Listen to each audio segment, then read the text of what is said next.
You ask Tiger to solve. This deals with linear equations with one unknown. The final result is x equals 41 over 24. Let's solve it step by step. Group all constants on the right side of the equation. Add -5 over 6 to both sides. Combine the fractions. Combine the numerators. Reduce the zero numerator. Simplify the arithmetic.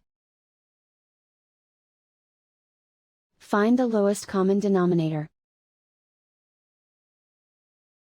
Multiply the denominators. Multiply the numerators. Combine the fractions.